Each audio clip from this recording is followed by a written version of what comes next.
السلام علیکم ورحمۃ اللہ تعالی وبرکاتہ۔ الحمدللہ نحمدہ ونصلی ونسلم علی رسولہ الکریم، اما بعد فاعوذ باللہ من الشیطان الرجیم، بسم اللہ الرحمن الرحیم، فصلی لربک وانحر، آمنت باللہ صدق اللہ العظیم وصدق رسولہ النبی الامین المتین الکریم۔ درود شریف، اللہم صلی علی سیدنا مولانا محمد وبارک وسلم، صلو علیہ الصلاۃ والسلام علیک یا حبیبی یا رسول اللہ صلی اللہ تعالی وسلم۔ قربانی کے تعلق سے چند مسائل میں لے کر کے حاضر ہوا ہوں۔ قربانی کیا ہے؟ قربانی یہ مالی عبادت ہے جو کہ غنی پر واجب ہے۔ خاص جانور کو خاص دن میں اللہ کی رضا کے لیے ثواب کی نیت سے ذبح کرنے کو قربانی کہتے ہیں۔ حضرات، اب دیکھیں کہ قربانی واجب ہونے کے شرائط کیا ہیں۔ قربانی واجب ہونے کے شرائط یہ ہیں: نمبر 1، جو قربانی کرے، قربانی کرنے والا نمبر 1 مسلمان ہونا چاہیے، نمبر 2 عاقل ہونا چاہیے، اور نابالغ پہ قربانی واجب نہیں، اور غیر مسلم پر قربانی واجب نہیں۔ قربانی جس طرح مرد پر واجب ہے اسی طرح عورت پر بھی واجب ہے۔ مرد اگر مالک نصاب ہے تو مرد پر بھی واجب ہے، عورت اگر مالک نصاب ہے تو عورت پر بھی قربانی واجب ہے۔ قربانی کرنے والا مقیم ہو، یعنی جس جگہ پہ اس کا گھر ہو، جس جگہ وہ رہ رہا ہو اس جگہ پہ۔ مسافر پر قربانی واجب نہیں، مسافر قربانی نہیں کر سکتا۔ ہاں، اگر نفلی طور پر قربانی کرنا چاہے تو قربانی کر سکتا ہے، ثواب پائے گا۔ اور اگر وہ گھر والوں کو اجازت دے کے چلا گیا ہے، سفر میں ہے، گھر والوں کو اجازت دے رہا ہے تو قربانی کر سکتے ہیں، اس کے نام سے قربانی ہو جائے گی۔ کبھی کبھی ایسا ہوتا ہے کہ قربانی کرنے والے ہمارے یہاں بعض گھروں میں ایسا بھی ہوتا ہے کہ 4 بھائی ہیں، 5 بھائی ہیں، یا 6 7 8 لوگوں کا پریوار ہوتا ہے، تو خیال یہ لوگوں کا ہوتا ہے کہ ماں کے نام سے قربانی کر دی جائے، ہمیشہ ماں کے نام سے ہو، یا ماں نہیں ہے ہمیشہ ابو کے نام سے ہو، پاپا کے نام سے ہو، تو اس طرح قربانی نہیں ہوگی۔ اگر ماں مالک نصاب ہے یا والد مالک نصاب ہے تو ان کے نام سے ہر سال ہوتی رہے گی، یا پتہ چلا کہ مالک نصاب 4 بیٹے ہیں تو ان میں سے 1 بیٹا ہے، لیکن بدل بدل کے اگلے سال بڑے بھائی کے نام سے، پھر اس کے بعد چھوٹے بھائی کے نام سے، پھر اس کے بعد بھابھی کے نام سے، اس کے بعد امی کے نام سے، اس کے بعد ابو کے نام سے، اس کے بعد دادا کے نام سے، اس کے بعد دادی کے نام سے۔ مالک نصاب نہیں ہے لیکن بدل بدل کے ہر سال قربانی ہو رہی ہے، تو اس طریقے سے قربانی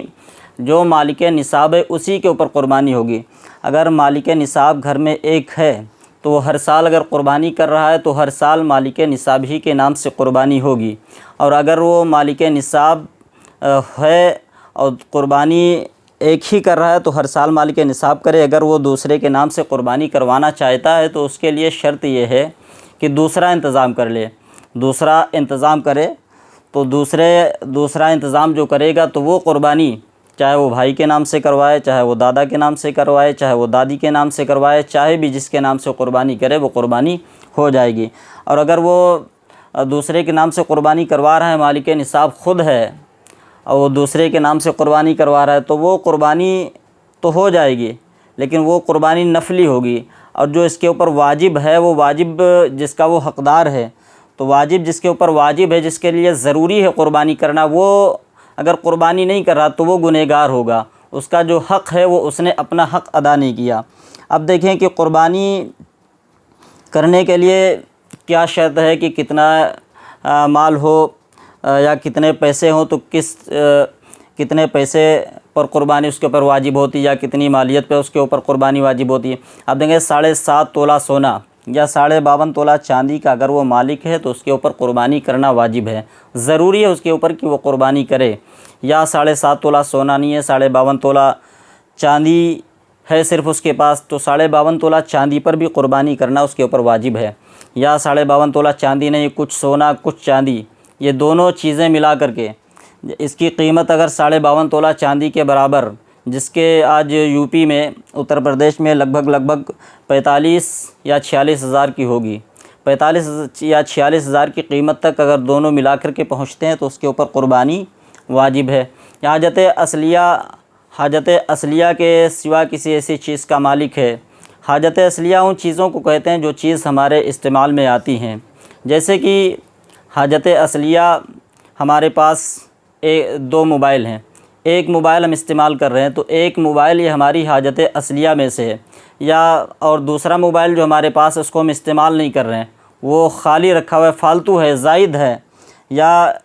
ہمارے پاس 2 بائک ہیں، ایک بائک سے ہم کام لے رہے ہیں، دوسری بائک ہماری فالتو کھڑی ہے، خالی کھڑی ہے، تو جو ایک بائک ہم استعمال کر رہے ہیں وہ ہماری حاجت اصلیہ میں سے ہے، اور دوسری بائک جو ہے وہ خالی کھڑی ہے تو وہ حاجت اصلیہ میں سے نہیں۔ تو جو چیزیں زائد ہیں ان کی قیمت اگر 45 یا 46 ہزار روپے تک پہنچتی ہے تو قربانی اس کے اوپر واجب ہے، وہ مالک نصاب ہے۔ یا اس کے پاس سونا چاندی نہیں ہے، یا یہ چیزیں نہیں پائی جا رہی ہیں، اس کے پاس صرف روپیہ ہے، تو روپیہ اگر اس کے پاس 45-46 ہزار پایا جا رہا تو اس کے اوپر قربانی واجب ہے۔ اور قربانی اگر کسی کے پاس 45-46 ہزار روپیہ ہے اور اس کے اوپر اگر قرض ہے،